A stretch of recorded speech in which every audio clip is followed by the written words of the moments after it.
You're listening to the Good Food CFO podcast, where we focus on financial strategies for building a profitable food business. I'm your host, Sarah Delavan. Today on the podcast, I am joined by Caroline Snyder, financial coach and founder of Verdi Daily, as well as the author of my favorite weekly email. Caroline is joining me to discuss the many ways that our emotions can play a role in our financial decision-making and what we can do to recognize and overcome the barriers to success that they can create. In my work with food business owners, I see how personal money mindset and financial beliefs translate into our businesses and can affect everything from pricing to how much we pay ourselves to how much we pay others and so much more. If you're a food business owner that feels anxiety, hesitation, or fear around the money matters of your food business, you're going to find a ton of value in today's episode. I am so excited for you to listen in, so let's get to it. Thank you so much. The best part of that intro is the newsletter. I'm glad you like it. Oh my gosh. It's like the most important reading I feel like I do every week because it takes me out of my day-to-day, and it's not terrible news. It's like thoughtful, important writing. Yeah. So sometimes it's about tough things, but I try not to equal the terrible news that is what most of us get all the time. Yeah. The other thing I love about it is that you're a woman talking about money. And that's a hard conversation to have, right? It's why this podcast exists, so that people start talking about money. It's one of those sort of taboo topics where we feel like we're supposed to know everything about it, but not ever talk about it. And there aren't a lot of resources for learning. And I think the way that you talk about money and what you bring up about money is really important. So I can't say enough how much I think everyone listening should sign up for the newsletter. Start reading it. It's amazing. Thanks. Yeah. It's one of my favorite things I do on my weekly calendar. Yeah. So we're together today because we're going to talk about two topics that I think are extremely important for food business owners, whether they're of product or service, and really for business owners in general.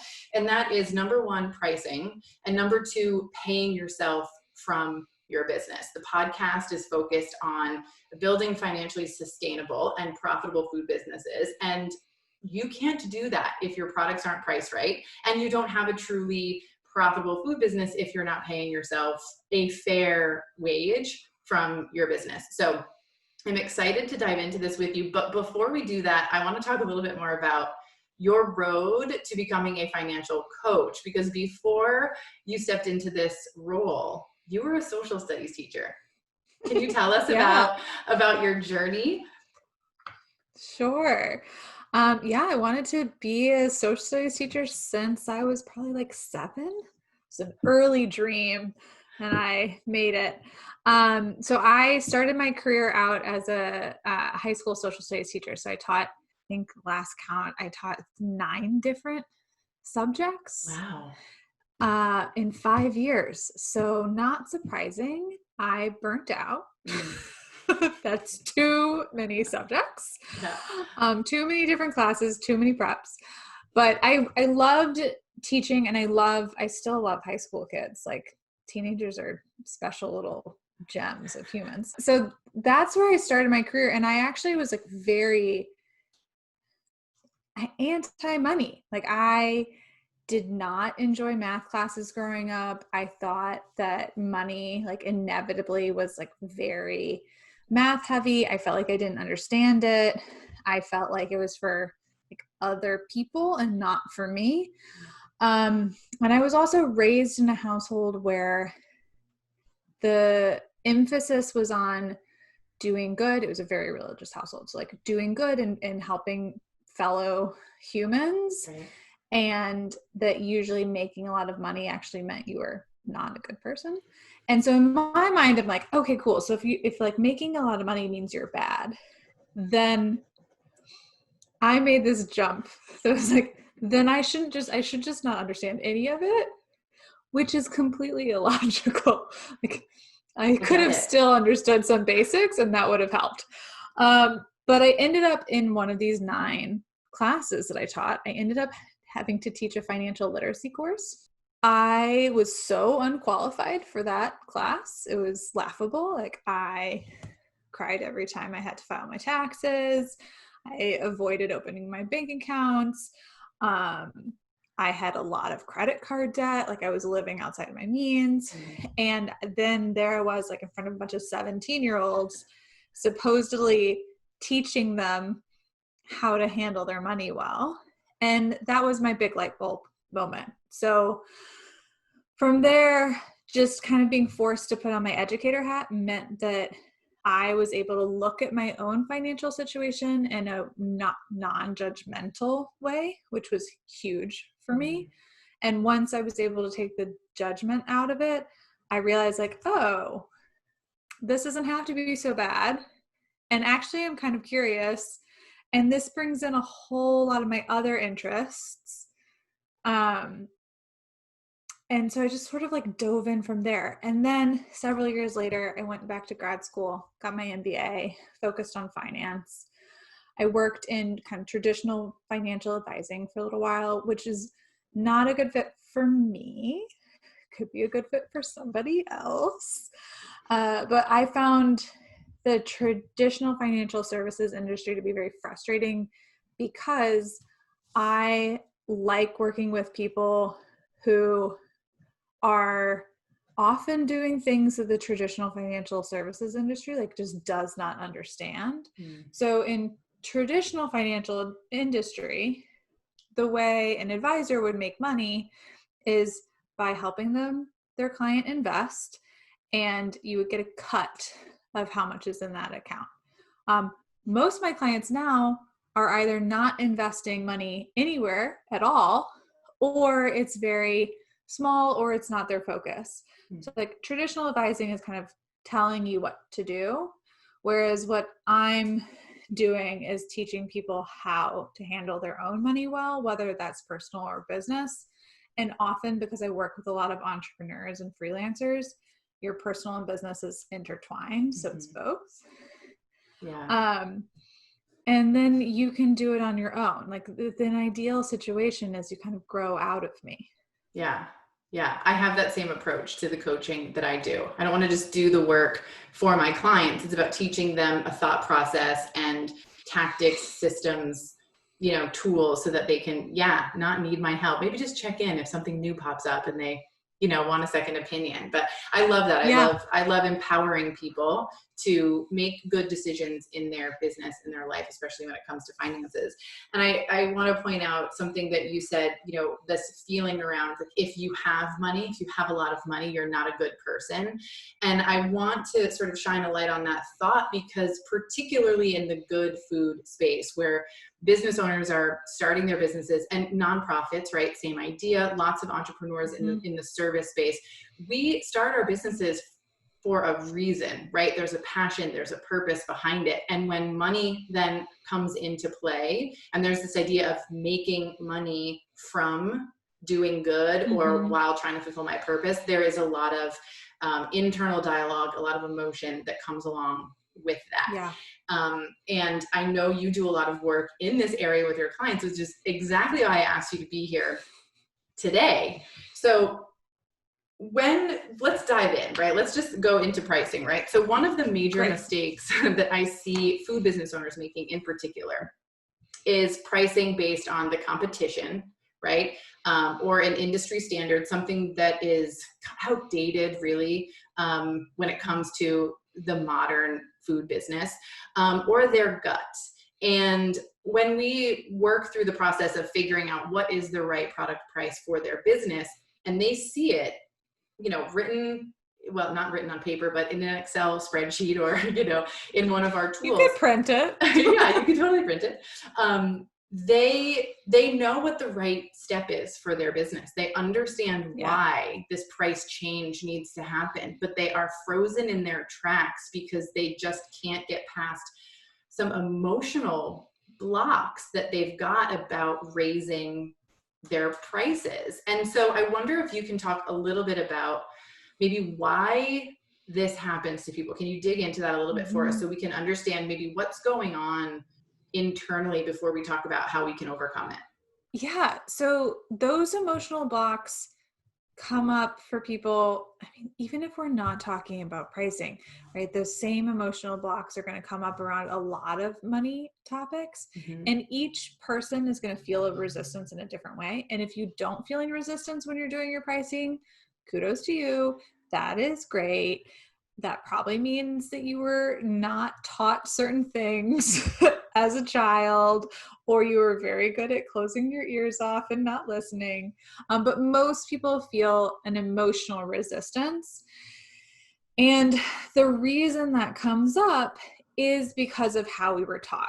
So either it was something that was very direct. So saying, like, in my household that I grew up, it was pretty directly said that making a lot of money was bad.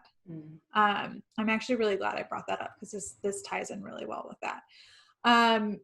Now, the trick with my personal money narrative in that story is that my dad made good money.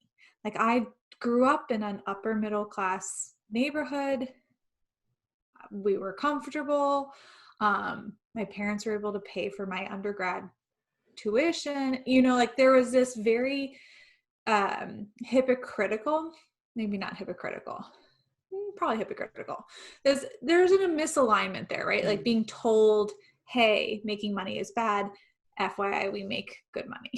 Right.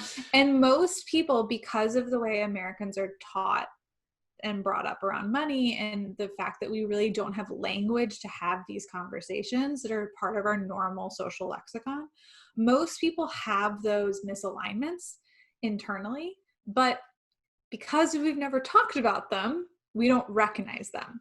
So those resistance moments, so when you're in a position where you're like, okay, I know I need to increase my pricing. I understand intellectually and academically why, because there's all these reasons, right? But I still feel uncomfortable. It is probably connected to something that you were taught, either directly or indirectly, just like overhearing, kind of getting the idea, when you were pretty young, and then it was just slowly really ingrained in you. So maybe it's something where you were taught that, like, buying really expensive cheese was a waste of money, and now you're thinking about pricing your cheese in a way that your grandmother would have been appalled by, right? Or maybe it's that it's not that someone told you that that expensive thing was bad, but that it's really important that you are helping other people and making sure that everyone can get your products, or everyone is helped by you, and you know that your new pricing model, while the right pricing model for you, your business, your suppliers, like everybody is correct, you also know that some people aren't going to be able to buy those olives. And so whatever that initial story is going to be different for somebody else. But what I recommend clients doing is when they notice those resistance moments, to be able to kind of take a step back, note it, because sometimes noting it is sort of all you need. Right. Like, for some of you, you'll probably just be like, oh, I'm noting that resistance. I'm having that resistance because of an emotional response. And some people will be able to say, like, okay, cool, moving on. Right. Now I'm good. I personally can't do that. Like, I will need to go a lot deeper before I can move on. So if you are someone like me who needs to really understand it before you can move through it, then there's a couple other things that I recommend folks doing. Okay. Do you want to talk about those? I do want to talk about those things that you recommend doing, but I love sort of reinforcing ideas with a story, and the universal timing of this story that I'm about to share was amazing because it came into my inbox this morning. It's from another consultant in the food industry who works specifically with farmers, and farmers are food business owners. This particular farmer sold, I think it was goat's milk, which is very niche, right? And he had happy clients who I think were paying like $6 for whatever a bottle of his goat's milk was. and he suddenly closed his doors. And she was upset because she had just lost her personal connection to this wonderful goat milk that had a lot of benefits for her family, helped with her kids' eczema and just overall health and well-being, she really felt like. And there were others in her community who now didn't have access to this really wonderful product. And because she's in the position she's in, she went and had a conversation with this person and said, hey, like, what happened? And, why aren't you in business anymore? And he said, I just couldn't continue. I couldn't survive. I was losing money selling my product at this price. And she said, well, why didn't you raise the price? I would happily pay double for this product, like, especially since I can't get it from anywhere else. He said, well, I just didn't feel right. It didn't feel appropriate for me to raise my price even to $8 or $9, which I believe is where he needed it to be. And so he really felt that he couldn't ask people to pay more. But the alternative, and this is the alternative for so many businesses, if you aren't charging the right prices, is that you won't be able to do business forever. And the unfortunate side effect of that, it's sad for you as the business owner, but then you've got a community of people who now don't have access to your product anymore. So it's just, I think it's a powerful story. That they're, not to say price your products higher or you'll go out of business, but finding that appropriate price point. And there may be people that you price out of your product, or maybe they can only buy it some of the time or on special occasions. But if it's coming down to you can be in business or not, we want people to be prepared to do the work to overcome the internal objections and emotions. So I'm excited to dive into what can people do if they recognize I need to make a change, but I am afraid, or I am scared, or I am having some sort of hesitation. Yeah. So one of the first things, and actually this is something you and I chatted about earlier, but I can share some journaling exercises that I do with a bunch of clients, and then listeners can check it out. But a lot of I love that. I don't love this example. This is a very sad story actually, but it's a really poignant example. So I'm glad you shared it. So like using that as the example, the journaling exercises will help figure out, like, is the reason why I'm struggling with increasing my goat's milk price because I don't want to disappoint people? Like, I'm worried about losing those people. Mm-hmm. Is it because I have another hang up that's from childhood? Like, is it because I think that if I do this, then X, Y, and Z will happen? And just having the opportunity to really write out those scenarios of what I think may be the problem, what I think may happen if I do this, because a lot of it is often that some story we've told ourselves or that we've been told is convincing us that if we raise our price or change our price point, or, and this is not pricing directly, but like change our offering. So instead, let's say it's not that this farmer needed to change the price. Maybe the same farmer was thinking about changing the quantities that he's selling in or she's selling in, right? So that's also true, and it kind of can trigger the same concerns. Mm-hmm. And so if that story is in there, sometimes just writing it out and realizing like, oh, this is a story I've been telling myself, a story that maybe other people have planted in my head, but I have no data to back it up. Yeah. I think that the story about the milk is the obvious concern that I think probably that farmer was feeling was like, I've increased my pricing, everyone's going to leave. Mm-hmm. Well, the truth of the matter is if you increase your pricing and everyone leaves and stops buying your milk, it's the same outcome as closing your doors. Yeah. So at least you tried. Yeah. Yeah.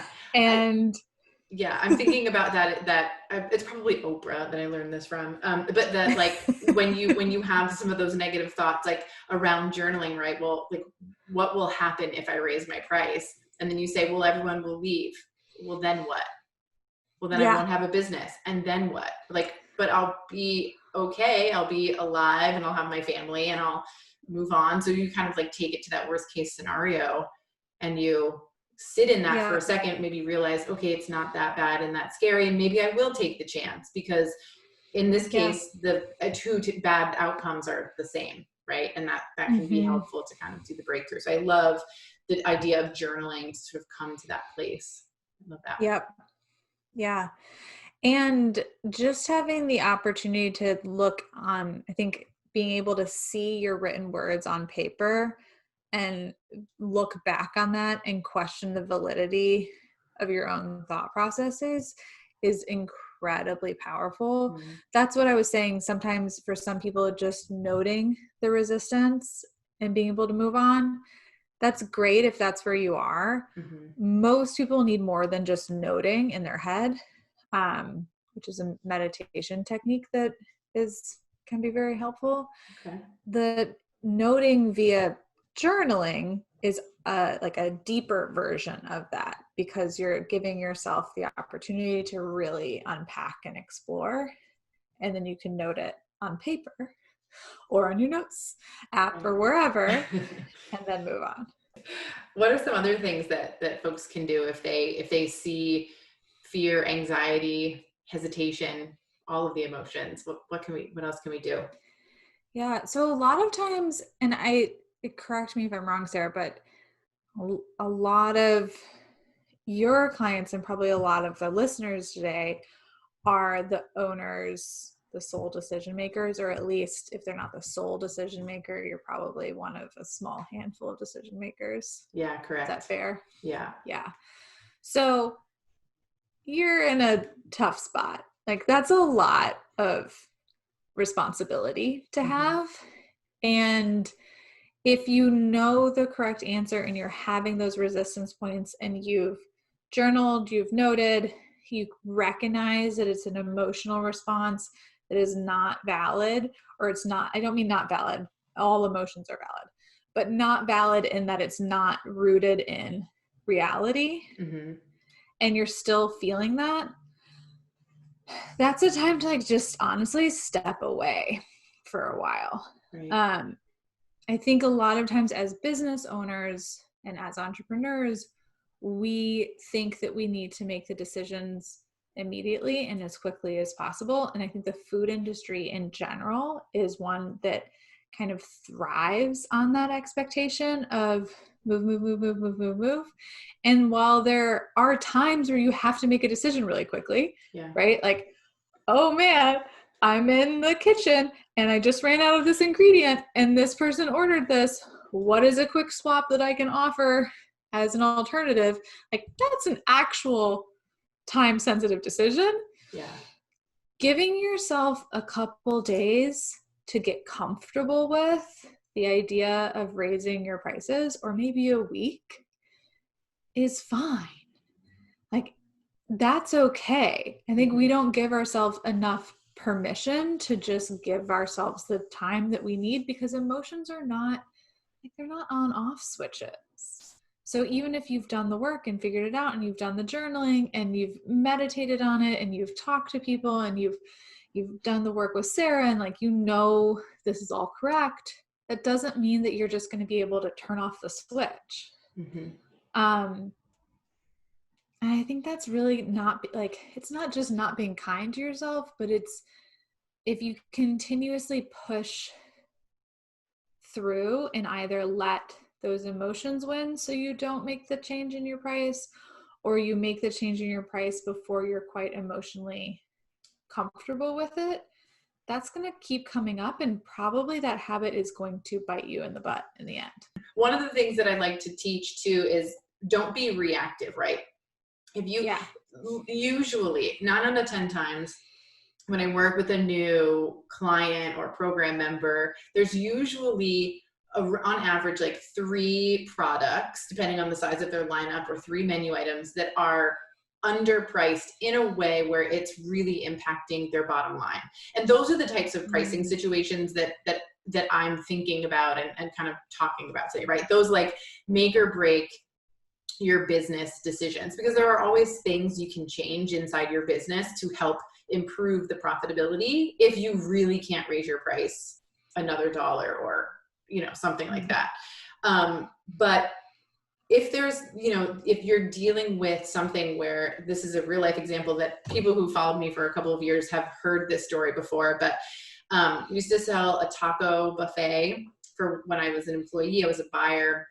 It was our top selling product, menu item.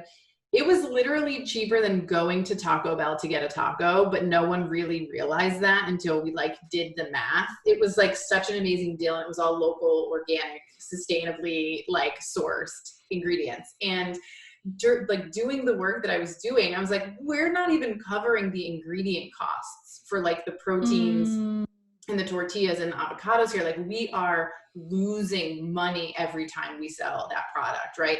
And even in those instances, it's not just about jacking up the price and saying, okay, here we go, right? It's about being thoughtful. What can we do? How can we keep the price manageable, right? What are all of the opportunities and alternatives that we have to find a price point that we're comfortable with that also works for the business financially? And sometimes that is easy, and sometimes there's still a lot of emotion wrapped up in that. And I think it is a great recommendation to sort of take a little bit of time to make that decision.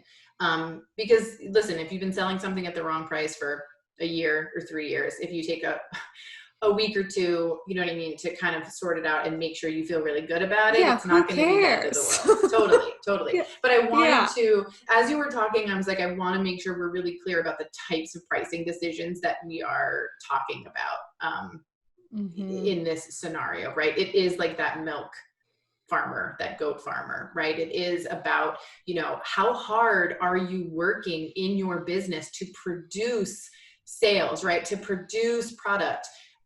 Only to not see financial results, to see profitability and sustainability in your finances to match those efforts. And at the end of the day, what we both want for our clients is we want outputs that reflect our inputs financially, right? Financial outputs that reflect what we're giving to our business and to our clients. So I really like the advice to also step away, because going for a walk, working out, doing the journaling, just being away from it for a little bit, you get those moments of clarity sometimes. That going to sleep. Be helpful. Going to sleep is great. Drinking water, right? Even that can be helpful. Doing just taking maybe stretching for a minute, the basic stuff. Yeah. And I think one thing you noted that comes up a lot with my clients when we're talking about pricing that gets emotional is some of it feels easy. Well, these are the costs of the avocado, right? That is what it is. Cool. That's relatively simple. You want to cover the cost of the avocado for your taco stand. It starts usually getting more emotional when there starts to be things that feel a little more wishy-washy or subjective. So the cost of my time, the cost of the workers who are helping me put this together, but they're also doing all sorts of other things. So it's not so clear. It doesn't need to cover their whole salary, right? Any of those where there starts being gray areas, that's where our little emotional demons do a great job of holding on. Yeah. And I think that's why a lot of people end up pricing, and this is for food or not, end up pricing based on hard costs and ignore the other things, and then inevitably get themselves in a pickle. Because they're not actually covering their costs. Yeah. And this is sort of jumping ahead a little bit, which I don't want to do, but especially when it's their own time, right? There's sometimes this belief of well, I'll pay myself in year 2, or, there's that sort of, thought that kind of circulates around, which we'll dive into in a couple of minutes. But so you talked through some things you can kind of do in the moment when you're dealing with a very specific situation in your business surrounding, in this example, pricing. But as you brought up, there are lots of places where money money exists in your business, right? In all sorts of places, labor costs, operating costs, paying yourself, pricing your products, all of those things. And I love the journaling, the meditation, sort of the body scanning, right? To kind of identify what's going on internally in the moment. But is there anything that we can do to maybe have these narratives pop up less often? Can you overcome them? Yeah. I mean, it's not an easy process of overcoming the narratives, especially depending on where your narratives are coming from, right? If your narratives are really deep-seated from childhood and you have never dealt with them and never kind of tried to battle them, then just be aware, like, this is probably going to be something you're going to be dealing with for a long time. I know that's not super positive, but I don't want to lie and be like, yeah, there's just like a one quick little fix. I have this great survey you take and then like, that's not how money mindsets or feelings work. But one of the things that I think is really helpful that everyone can do is determining what your ideal narrative is for yourself. Okay. So if you're having that feeling of resistance, being able to counter that with going back to like, oh no, but I know that the way that I aspirationally deal with money issues is that I feel wise and in control and that I'm aligned with my values, right? Like that's my ideal, that's actually like my personal ideal money narrative. And on good days, I do feel wise and in control and aligned with my values. And on days where I slept 2 hours the night before, or like I'm a little under the weather, or I feel annoyed at a family member or whatever, or something happened in my business that I'm not loving, then that ideal narrative is not easy for me to live. It takes more effort. But I have it and I just know it, right? I'm able to be like, wise, my values, and I know that ideal narrative because I've done a lot of work. Also, this will be part of the journaling exercises that I share with you. Done a lot of work to determine really what that ideal is for me. Mm. And then to be able to look at situations when I'm having emotional responses that are not feeling positive and are not serving me, to look at those and say, okay, this is how I'm responding. This is a narrative that I'm giving myself right now, which is no one's going to love me and buy my product anymore if I raise my price $1. Mm-hmm. But my real narrative is that I'm wise. I'm listening to the experts. I academically know this. I intellectually know this because of X, Y, and Z reason. I am aligned with my values because I'm making sure like I'm covering my costs. I'm helping the people around me, whatever those values are. And then you're just able to kind of, it's almost like you're just like, it's like battling, right? Like it's like you're having an internal fight with yourself, but you're getting the chance by knowing your ideal narrative. You're giving yourself the opportunity to logically handle the emotional situation instead of having to just rely on your emotions in that moment. So let me make sure I understand what you're saying. So it's like when you that was convoluted. No, it makes sense. I kind of want to just summarize to make sure, because I'm going to take this into my own life and business. You determine your narrative, and when you're not feeling aligned with that narrative, what it sounded like to me was like you can check in and say like, I am wise.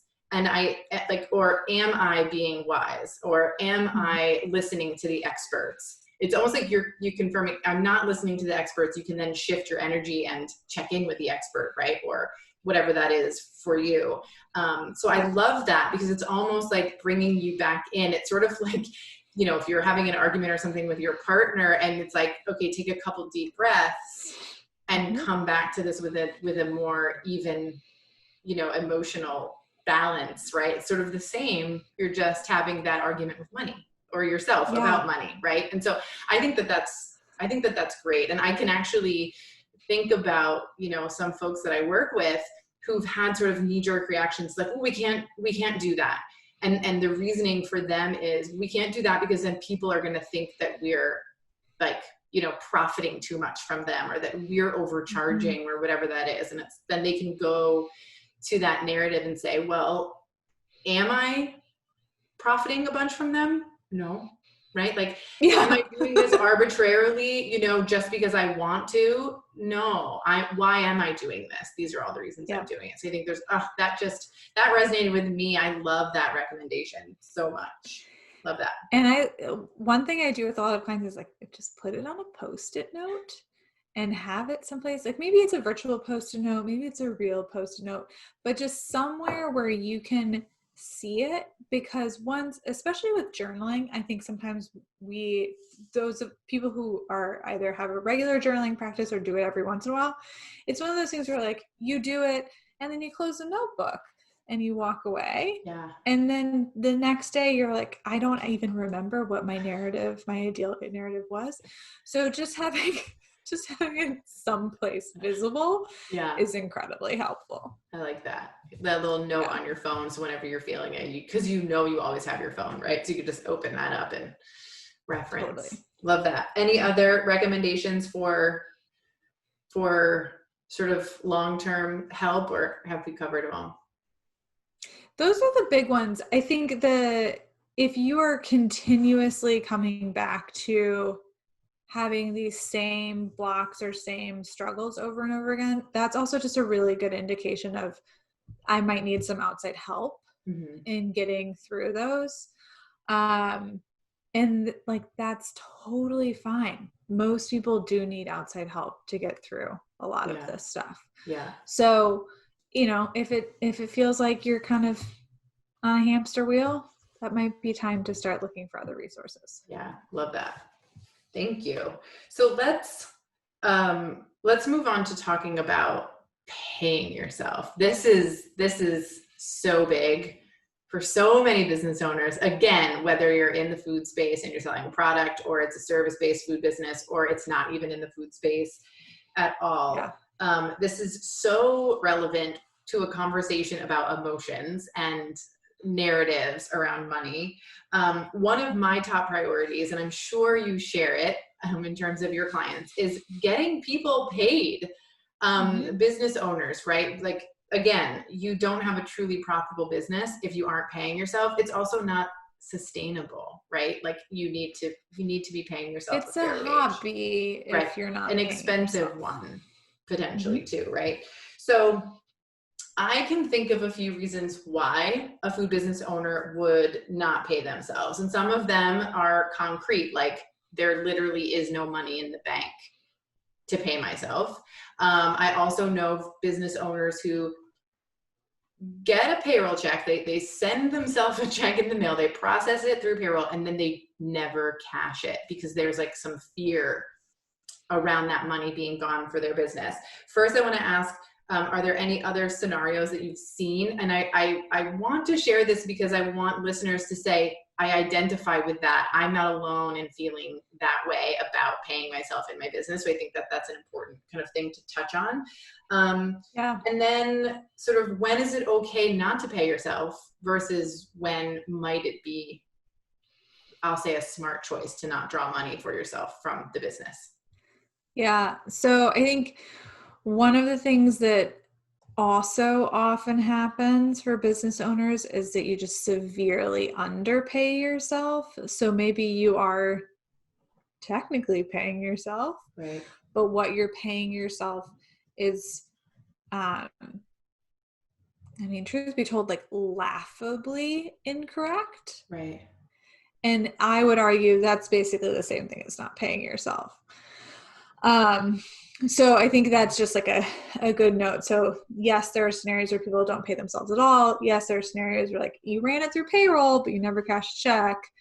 I think there's a lot of scenarios where it's like, cool, you did pay yourself, but you're paying yourself less than anybody else who works for you. Right. Or you're paying yourself so little that we're not like, we can't tell what the value is there. Right. The when is it okay or not? It's one of my favorites. I when I'm talking to my clients, like, you have to convince me that it is okay to not pay yourself, and it's going to be hard to convince me that it's okay. The real like crux of the matter is that when you're really just starting out and if you are not in a position where you have been funded in some way, and I'll actually use myself as an example, right? It's an entirely bootstrap business. So when I was just starting out, I still had a full-time job, and that was paying myself, but none of the work that I was doing for my business was bringing me any money. And that's okay. Like, when you are truly at like the seedling stage and ramping up, it's okay to not pay yourself. But you have to have a plan for when you're going to start paying yourself and how that's going to work and what that dollar amount is. It might mean that you know that you're kind of underpaying yourself for a little while, but if there's no plan there, what ends up happening is that you're years into your business, it seems like it's going great, and you are not covering your own costs for life. And what I often see people in situations is that they're personally end up going into debt or end up in a very tenuous or scary financial position in their personal life because they don't have a plan for how to have their business pay them a salary that is appropriate. And that's not that, that scenario is never okay. Do you find that this happens frequently in my work? I'll ask a business owner, how much do you want to make from your business? They're 9 out of 10 times shy about it, right? Shy about, well, I'd like to make this much money. And I'm like, awesome. Yes, let's get you that money. Okay. And then you literally plug it into a plan and say, given what's going on in your business right now, we're going to add your salary into that on a monthly basis. Here are the goals we need to hit. So I like having a plan so that you have a point in time of like when you're going to pay yourself or how you're going to get there, I think is huge. And especially, is it when I sell this many hours of my consulting services, right? Or is it when I sell this many units of product, or is it a percentage of my product sales? Like having a goal and laying out physically, just like with the journaling, like laying out a physical plan that you can see that shows you, what do I need to do to make this a reality? I'm a big goal setter.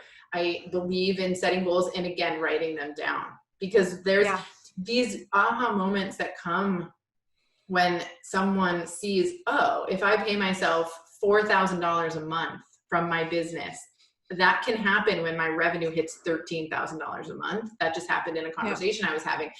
She was like, I can do that.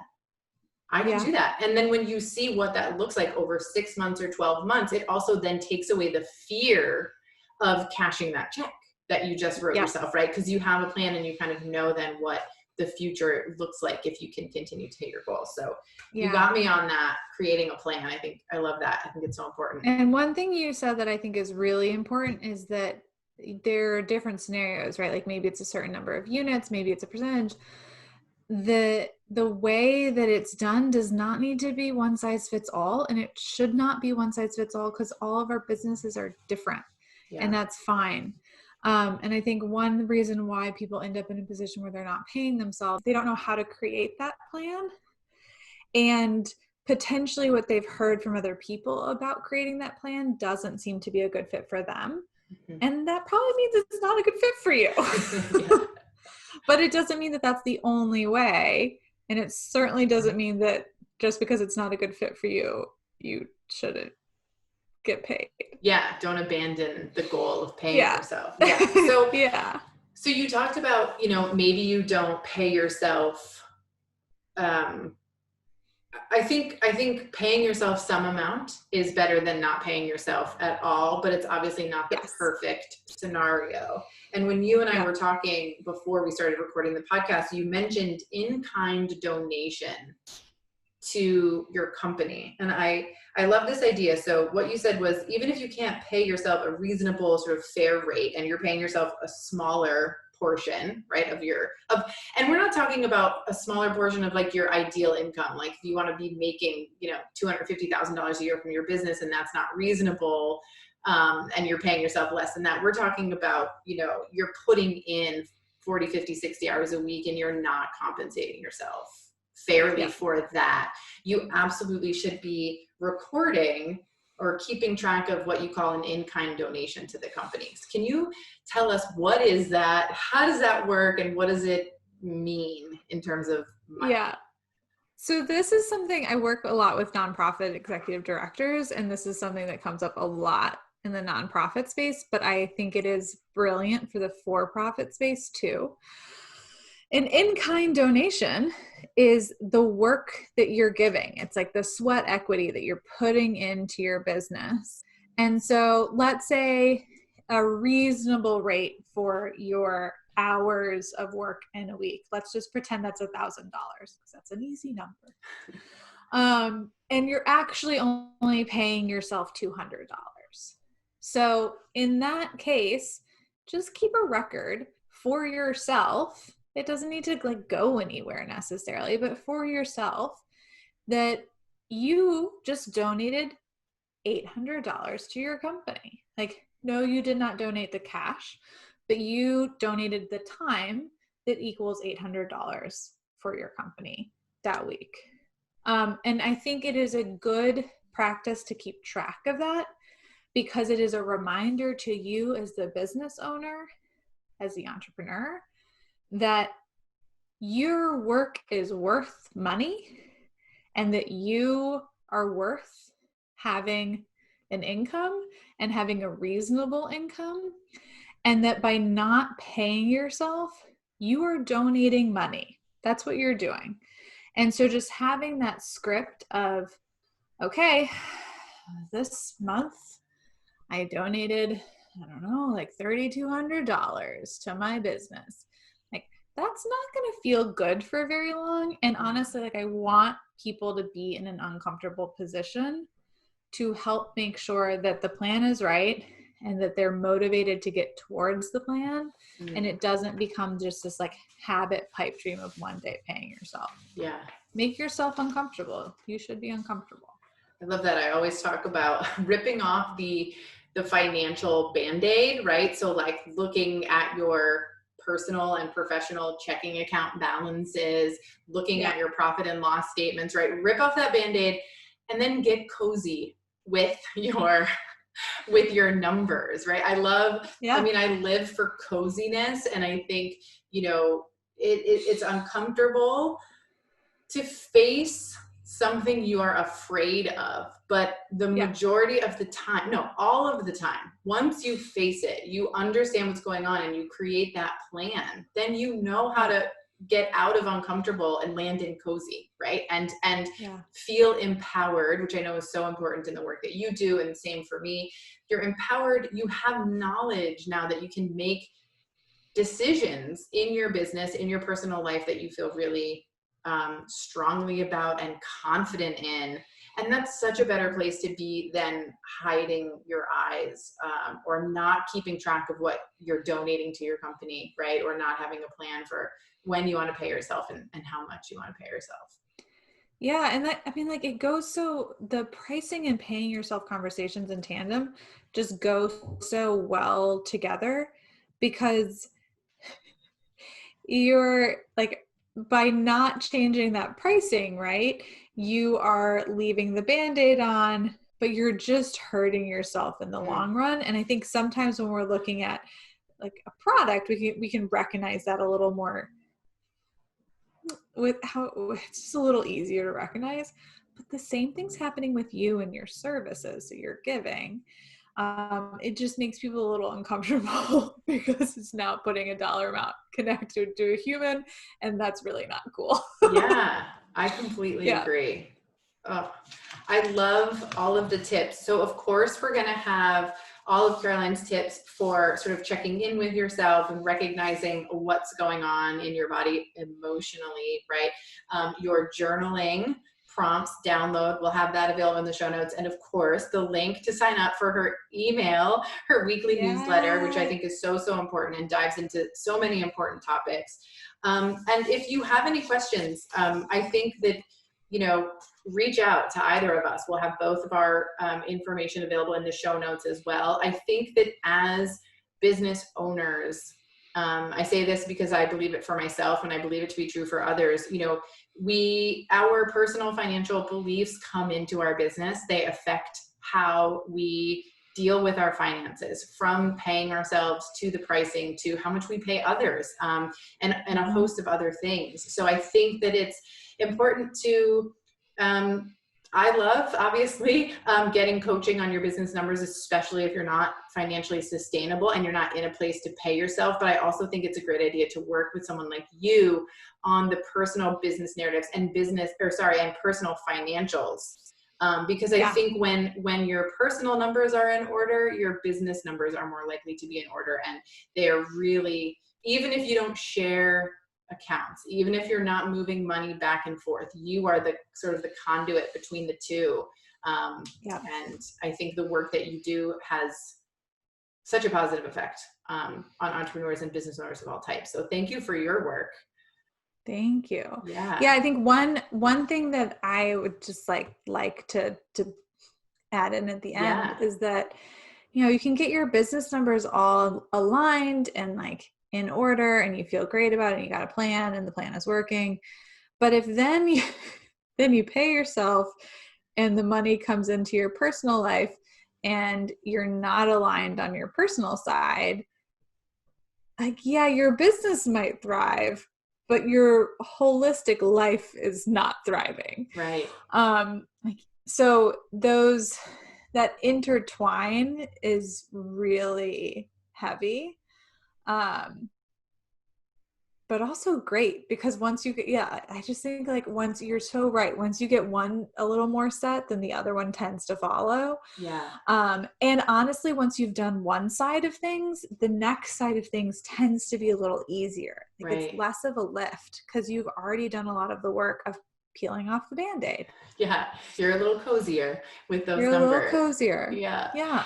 So thank you again so much for coming. Can you share with us before we officially sign off where the listeners can find you, social media, website, all that good stuff? Yeah. So our website is verdiadvising.com. It's Verdi advising.com, and socials at Verdi Daily. Basically only do Instagram. Cannot handle more than one social. Maybe one day that will change. And I would also like to note that anyone who comes and ends up being a client in either our individual or in our group coaching programs gets 10% off. So we'll give you the code to get 10% off in the show notes. Fantastic. Thank you so much for that. Again, thank you for your time. I so appreciate this. I think this conversation is so valuable, and I know that our listeners are going to gain a lot from it today. So thank you again for your time. Have a good one. Thank you. You too. I hope that you enjoyed this conversation with Caroline. I know I had some personal takeaways, and if you did too, you can join me and other food business owners in the free Profitable Food Business community to share them and continue this important conversation around money mindset. If you're enjoying the Good Food CFO podcast so far, please show us some love by subscribing, rating, and leaving a comment. It is truly the number one way that you can support this podcast and help other food business owners find the show. Thank you so much for your support and for joining us today. I'll be back on Monday with a brand new episode.